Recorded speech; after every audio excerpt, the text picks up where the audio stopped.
نن د میزان د میاشتې 15مه د 1999 کال څخه د قرآن پوهنې اووم درس شروع کیږي چې هغه د قرآن پوهنې د اعجاز وجوه او طریقې. خلک باید په دې سوچ وکړي سامعین چې آیا د اعجاز وجوه څو دي، په څه طریقه دي، چېرته لوستلي او که نه. باید خپل معلومات په ذهن کې راحاضر کړي تر څو د درس هغه مفهوم په ذهن کې یو څه ناڅه ځای ونیسي. د قرآن کریم د اعجاز وجوه څلور دي. یو چې دی غیبي اعجاز دی، بل تشریعي اعجاز دی، بل بیاني او بلاغي اعجاز دی، بل ساینسي او علمي اعجاز دی. راځو علمي اعجاز غیبي اعجاز ته. اولا غیبي اعجاز چې دی دا په دې کې به یا د پخواني زمانې حالت بیانېږي، یا به د موجوده زمانې حالت بیانېږي، یا به د آینده زمانې غیبي شیان چې دی بیانېږي. رسول صلی الله علیه وسلم غیبي اعجاز د پخوا زمانې دا ما چې رسول صلی الله علیه وسلم داسې یو څه نه حکایت کوي چې رسول صلی الله علیه وسلم په هغې وخت کې نه و. بل دویم چې دی د حال د زمانې غیبیات. څه معنی؟ صحابهو ته یو موضوع پیښیږي، یا مشرکین توطیې د رسول صلی الله علیه وسلم په اړه باندې جوړي، یا یهودان جوړي، یا منافقین جوړي. قرآن رسول صلی الله علیه وسلم ته هغوی حالت حکایت کوي او دا چې دی شوي دي. بل دا چې د راتلونکي زمانې په اړه باندې رسول صلی الله علیه وسلم چې په هغې کې موجود نه دی او داسې یو څه نه اخبار کوي چې آینده کې به دا کېږي او دا کېږي او دا کېږي. نو دې ټولو نه معلومیږي چې دا د پیغمبر خپل کار نه دی، پیغمبر لیکونکی او لوستونکی نه و. نو معلومیږي دا یو چا د خوا نه ورته ویل شوي چې هغه الله تبارک وتعالی دی او دا چې دی وحی ده او باید خلک یې منلو ته تیار شي. راځو د ماضي غیبیات. دا چې غیبیات په څو د حال د ماضي غیبیات دا په اجمالي شکل کې وویلی شو، خو اوس راځو لکه څنګه چې تاسو واورېده. پخواني زمانونه کې رسول صلی الله علیه وسلم چې دی د هغه اخبار کړی. په قرآن کې د انسان د خلقت نه اخبار کړی، د پخواني امتونو حال بیان کړی، د انبیاء او مصلحینو حالت، د مفسدینو حالت، قصې بیان شوي دي. همداسې نور د پیغمبرانو حالت، د آدم، د نوح، د موسی، داود، سلیمان او داسې نور په اخره پورې بیان شوي دي. دې آیات دې موضوع ته قرآن کې څه اشاره شوي؟ غیبیات. الله وایي چې د ماضي غیبیات تلک من انباء الغیب نوحیها الیک. محمد دا چې تیر شوي دي دا د غیبو خبرونه دي چې ته په هغې وخت کې نه وي. نوحیها الیک چې ته په هغې موږ یې تا ته وحي کوو. ما کنت تعلمها انت ولا قومک من قبل هذا چې پخوا دې نه ورباندې ته پوهېدې او نه دې ورباندې قوم پوهېدو. نو د ماضي حالتونه چې دی الله پیغمبر صلی الله علیه وسلم ته چې دی خبر ورکوي او دا چې دی اعجاز دی او دا چا د وسې دا پوره نه ده چې په دقیق شکل یې ووایي. دویم د حال د زمانې غیبیات لکه چې مخکې تیر شو، صحابهو ته څه حال تیر شوی دی، مشرکینو، یهودانو، پسې نورو توطیې جوړولې او د هغې دپاره به د رسول صلی الله علیه وسلم تعالی په دې باندې خبر ورکړي او په دې خبر کړي وحی راغلی. په دې عبارت کې آیات موجود دی. الله مهرباني کوي چې یحذر المنافقون ان تنزل علیهم سورة تنبئهم بما فی قلوبهم. دا منافقین خپله په دې نه یېرېږي، په دې اعتراف کوي. الله و چې یحذر المنافقون، منافقین دې نه ویره لري ان تنزل علیهم سورة چې په دې محمد باندې به یو صورت نازل شي تنبئهم بما فی قلوبهم چې دا به خبر به کې دوی لره په هغه څه چې دی چې د منافقینو په زړه کې دي. قل استهزئوا، الله ورته ویلي وکړئ مسخرې د قرآنه پورې، ان الله مخرج ما تحذرون. الله به هغه راښکاره کوي دا او تاسو ویرېږئ، تاسو پټولی نه شي. نو د رسول صلی الله علیه وسلم حتی الله د هغوی د زړونو نه حکایت کوي، د هغوی د ارادو نه حکایت کوي، د هغوی د توطیو نه چې دی حکایت کوي. د راتلونکو امورو په اعتبار باندې چې د غیبیات دې مثالونه شته. الله په قرآن کې مهرباني کوي چې هو الذي ارسل رسوله بالهدى ودين الحق. پیغمبر هغه ذات الله هغه ذات دی چې په رسول په هدایت باندې لېږلی او په حق دین لېږلی، لیظهره علی دین کله، په ټولو ادیانو باندې غالب کی، ولو کره المشرکون، اگر که مشرکین دا خبره ښه نه ګڼي او دا ثابت شو په هغه وخت کې قرآن چې دی غالب شو. بل دویم غیبیات الله د دې نه خبر ورکړی چې نه پیران او نه انسانان د دې قرآن په شان قرآن جوړولی شي او دا ثابته شو. الله په قرآن کې څه وایي؟ قلت ورته یې پیغمبره لئن اجتمعت الانس والجن، که چې د پیریان انسانان او پیریان جمع شي على ان یأتوا بمثل هذا القرآن لا یأتون بمثله، چې دې قرآن په شان بل قرآن راوړي او جوړي کړي دا کار نشي کولی. ولو كان بعضهم لبعض ظهيرا، اگر که ځینې د ځینې نور سره کومکیني او لاسونه سره یو کړي او دا کار دوی ونه شو کولی. حتی الله بل آیات کې وایي چې وإن كنتم في ريب مما نزلنا على عبدنا، که تاسو چیرته په شک کې یاست دا کتاب نه چې مونږ نازل کړی په خپل بنده محمد باندې، فأتوا بسورة من مثله، دا پشنه صورت راوړئ. وادعوا شهداءکم من دون الله، راو بل خپل کومکیان په دې باره کې ان کنتم په پرته د الله نه که چېرته صادقین یاست. فإن لم تفعلوا، که دا کار نشئ کولی، ولن تفعلوا، هېڅکله یې نشئ کولی، فاتقوا النار التي وقودها الناس والحجاره، نو تاسو د هغه اور نه وویرېږئ چې هغه لرګي چې دی په چا بلیږي، په تیږو بلیږي او په انسانانو بلیږي، نو شریعت ومنئ، دې نه بچ شئ. اعدت للکافرین، دا د چا لپاره جوړ شوی؟ د کافرانو لپاره جوړ شوی. د غیبي ایجاز خلاص شو.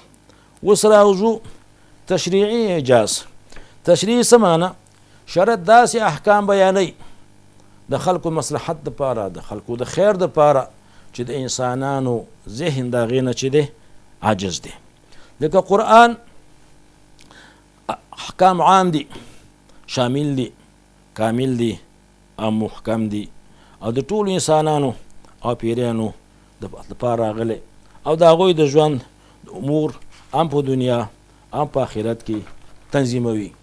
قرآن د غیبونو د عیبونو د کمښت او زیادت چې دی دا چې دی خلاص دی. تشریعي احکام قرآن څه کوي؟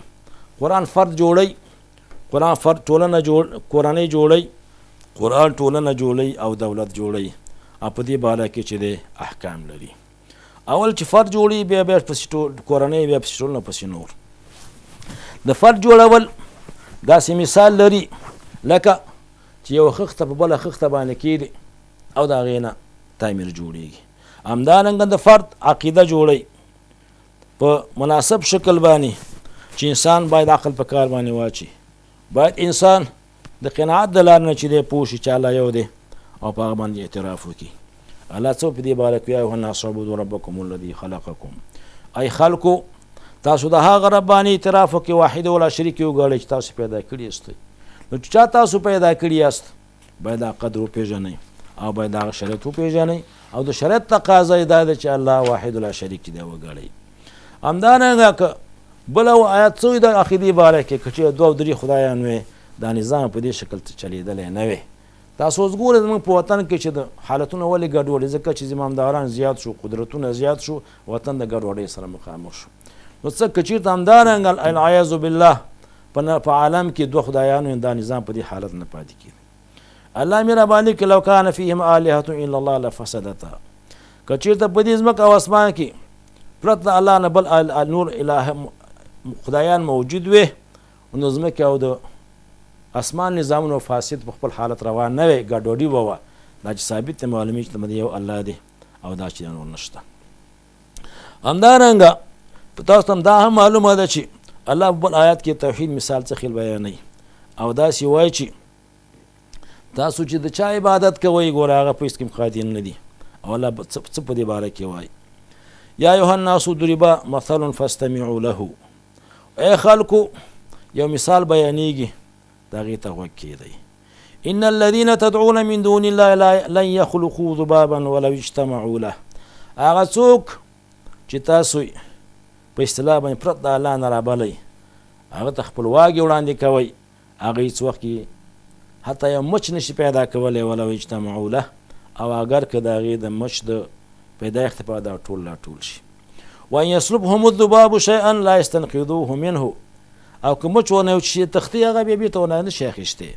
ضعف الطالب والمطلوب، همدارنګه دا هم ضعیف دی چې دا څوک چې عبادت کوي، او د چا نه چې غواړي هغه هم ضعیف دی. د معقولې د لارې نه الله چې دی د فرد جوړوي، د عقیدې چې دی جوړه شي. همدارنګه دویم دا ده چې د زړونه باید د شرک نه چې دی پاک شي. انسانان باید یو الله عبادت لکه چې مخکې هم تېر شو. الله وایي چې والهکم اله واحد، ستاسو اله یو الله دی، لا اله الا هو الرحمن الرحیم. لایق دی عبادت پرته د الله نه بل څوک نشته دی. همدا الله بخونکی دی او مهربان دی. نو الله عبادت په داسې شکل تنظیم کړی چې د الله سره باید څنګه سره په اصطلاح ارتباط او علاقه او اړیکې ونیسي، او څنګه باید الله سره ځان چې دی نږدې کړي. نو الله چې انسانان چې دی په اصطلاح باندې د دې عبادت نه وروسته احکام باید څه خل ومني، سلوک یې باید څه خل اصلاح شي، تربیت او روزنه باید څه خل وشي، باید ښه اخلاق په ځان کې پیدا کړي، لکه صبر شو، لکه رښتیا ویل، پسې عدل او احسان، او پسې نور، او د بد اخلاق مسخرونه، د بدګمانۍ نه، غیبت، تجسس، شرک او دې نه باید چې ځان وساتي.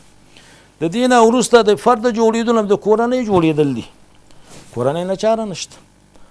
اسلام د کورنۍ په جوړولو باندې ډېر اهتمام کړی چې سړی باید څه خیر ښځه وکړي، ښځه باید څه خیر میړه وکړي، د هغه نه باید څه خیر اولاد پیدا شي، او باید څه خیر تربیه شي، او څه خیر اولاد باید چې دی ټولنې ته چې دی وړاندې کړي. هر څوک او هر بچی باید خپل حقوق پیژني، د بل چا حقوق پیژني، د مور پلار حقوق وویني او داسې نور. د کورنه کله جوړه شي، د ټولنې جوړول پکار دي. د کورنۍ جوړېدو، د کورنۍ د جوړېدو او کورنۍ جوړې د افرادو جوړېدو پورې تړلي دي. قرآن کریم د ټولنې نظام لپاره لاندې بنسټونه ایښي دي. دا چې دا جوړېږي باید دا ټولنه یا حکومت رامنځته کړي. د صالح ټولنې نه باید صالح حکومت رامنځته شي، او خلک باید په ښه شکل باندې منظم کړي شي. کله چې حکومت رامنځته کېږي، حکومت باید په کوم اصولو باندې روان شي تر څو دا حکومت په خپل شکل پاتې شي، ګډوډي په دې حکومت کې رانه شي، ځانځاني رانه شي، او هر څوک په اصطلاح بغاوت اختیار نه کړي. لکه د حالتونه چې تاسو ګورئ، اساسي چې یو دا چې مشران باید کشران د قدر په سترګه وګوري، په مهم موضوعات کې ورسره مشوره وکړي تر څو هغوی دپاره شخصیت ثابت په دې پوه شي ولا موږ یو څوک یو. الله په قرآن کې مهرباني کوي وشاورهم فی الامر، د خلکو سره مشرانو په دې کشرانو سره په امورو کې مشوره وکړي. همدارنګه مشر ته پکار ده چې په عدالت باندې فیصله وکړي، د الله په قانون باندې فیصله وکړي. په دې باره کې 3 آیتونه راغلي. په 3 آیتونو کې وایي چا چې د الله په شریعت حکم کوي هغه کافر دی، بل آیات کې وایي چې ظالم دی، بل آیات کې وایي چې فاسق دی. الله مهرباني کوي چې ومن لم يحكم بما انزل الله فاولئک هم الظالمون کافرون. چا چې د الله په شریعت باندې حکم ونه کړ دا کافر دی. ومن لم يحكم بما انزل الله فاولئک هم الظالمون. او چا چې د الله په شریعت باندې حکم ونه دا ظالمان دي. ومن لم يحكم بما انزل الله فاولئک هم الفاسقون، دا فاسقان دي. علما په دې باره کې څه وایي چې څنګه یو آیات کې فاسق راځي، بل آیات کې ظالم راځي، او بل آیات کې چې دی کافر راځي. ورونو متوجه شئ، یو هغه څوک چې ناس دی قانون گزاري کوي او د وطن دپاره داسې قانون جوړوي چې د شریعت نه مخالف، دا کافر د مسلمان دی سره دی نه. و هر هغه څوک چې په اصلاح قانون گزاري والا نه دی او په داسې یو دولت کې کار کوي چې هغه دولت د اسلامي اصول نه مخالف دی، بالکل کفري نه ده که اسلامي اصول نه مخالف دی، نو دا فاسق او د ظالم حیثیت لري، د کفر مرحلې ته چې دی نه رسي. بل اصول د اسلامي حکومت د عدل نه باید کار واخلي. حاکم محکوم غټ او واړه فقیر او غني باید ټول په یو شکل کې رامنځته شي او په یو سترګه ورته وکتلی شي. په دې باره کې الله څه وایي؟ ان الله یأمرکم ان تؤدوا الامانات الى اهلها. الله وایي چې الله تاسو ته امر کوي چې امانتونه خپل اهل ته وسپارئ. دا که د توظیف په اړه باندې وي هغه چا ته چوکۍ وسپارئ چې هغه د دې اهل وي. که د مال توظیف په باره کې وي هغه چا ته مال وسپارئ چې هغه د دې مستحق وي. واذا حکمتم بین الناس ان تحکموا بالعدل، کله چې د خلکو ترمنځ فیصله کوي خو فیصله په عدل باندې وي. ان الله نعم ما یعظکم به، الله تاسو ته په ډېر ښه شي باندې امر کوي هغه چې عدل دی. ان الله کان سمیعا بصیرا، بل چې دی الله بخونکی دی، اورېدونکی دی او الله لیدونکی دی. همدارنګه د عدالت حکومت د څه دپاره دی؟ چې د خلکو ضرورتونه باید په نظر کې هغه چې دی پوره کړي، د نفس ساتنه وکړي، د عقل ساتنه وکړي، د مال ساتنه وکړي، د ابروی وکړي، د دین وکړي. همدا علت دی چې د نفس د ساتنې دپاره په اصطلاح باندې رجم مقرر کړي، همدارنګه دوری مقرر کړي. د مال د ساتنې دپاره د غله لاس پرې کوي، د عقل ساتنې دپاره شراب و نشه ناروا کړي، همدارنګه د ابرو د ساتنې دپاره زنا احکام شته چې سړی باید څوک زنا وکړي څه حکم لري. نو همدارنګه دولت چې دی بین المللي روابط لري چې د نورو خلکو څخه روابط وساتي، ځکه ځانځاني حکومت کول چې دنیا سره ارتباط دا مشکله خبره ده. دریم دغه اعجاز دی دا بیانی او لغوي اعجاز دی. نو بیانی او لغوي اعجاز دا معنا چې قرآن کریم په دا شکل بیان شوی دی او همدا په دا شکل نظم شوی دی او داسې احکام کې موجود دي چې خلکو صلح دپاره دي او انسانان د هغې نه چې د عاجز دي. په دې باره کې آیتونه مخکې تېر شوي چې لغوي ایجاز ته اشاره چې خو به یې تکراروم.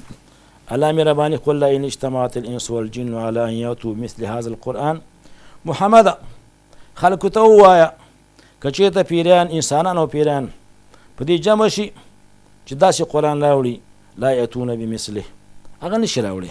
ولو کان بعضهم لبعض ظهیرا، اگر که ځینې د ځون دپاره کومکین وي. همدارنګه مخکې آیات ما ذکر کړی چې که چېرته انسانان ټول جمع شي د یو صورت باندې ځای نشي راوړی، فصاحت، بلاغت، اسلوب، همدا قرآن مفهوم مدلول دې ته څوک سیالي نشي کولی. الله مهرباني کوي چې وان کنتم فی ریب مما نزلنا علی عبدنا، که تاسو په شک کې یاستئ دا قرآن چې موږ خپل بنده محمد باندې نازل کړی، فأتوا بصورة من مثله، یو صورت د هغې په شان راوړئ. ودعوا شهداءکم من دون الله ان کنتم صادقین، خپل کومکیان پرته د الله نه راوبلئ که چېرته په دې کې تاسو صادق یاست چې رښتیا قرآن جوړولی شي. لیکن فإن لم تفعلوا که دا کار نشئ کولی ولن تفعلوا هېڅکله یې نشئ کولی. فاتقوا النار التي وقودها الناس والحجاره، د هغه اور نه وویرېږئ چې هغه بلیږي په څه شي باندې؟ په انسانانو پیریانو باندې شریعت یې ومنئ.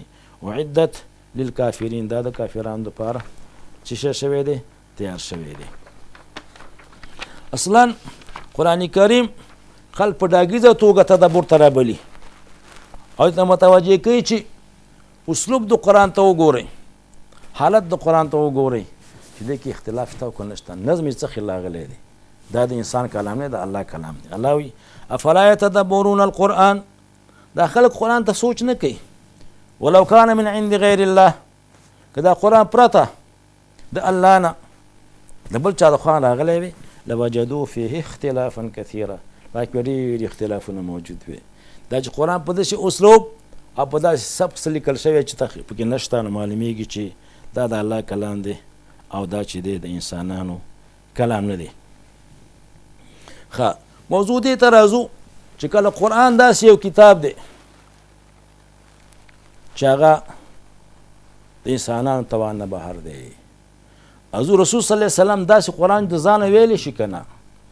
رسول صلی الله علیه وسلم د نورو انسانانو په شان انسان دی. رسول صلی الله علیه وسلم د وسې دا پوره نه ده چې نیم آیات یو آیات مو ویلی شي که د الله د خوا نه ورته وحی وشي، ځکه نور انسانان لا چې د لیکونکي او لوستونکي د هغوی عاجز دي، نو رسول صلی الله علیه وسلم په طریقه ولا سره عاجز دی. کله چې امي سړی نه لیکونکی او نه لوستونکی داسې قرآن معلومي دا د چا د خوا نه دی؟ دا د الله تبارک وتعالی د خوا نه دی. په دې باره کې الله څه وایي؟ وانک لتلقى القرآن من لدن حکیم علیم، ای محمده دا قرآن تا ته درکول شوی، دا القا شوی د هغه چا د خوا نه چې د حکمت والا دی او چې دی د علم والا دی او دا ستا د خوا نه دی.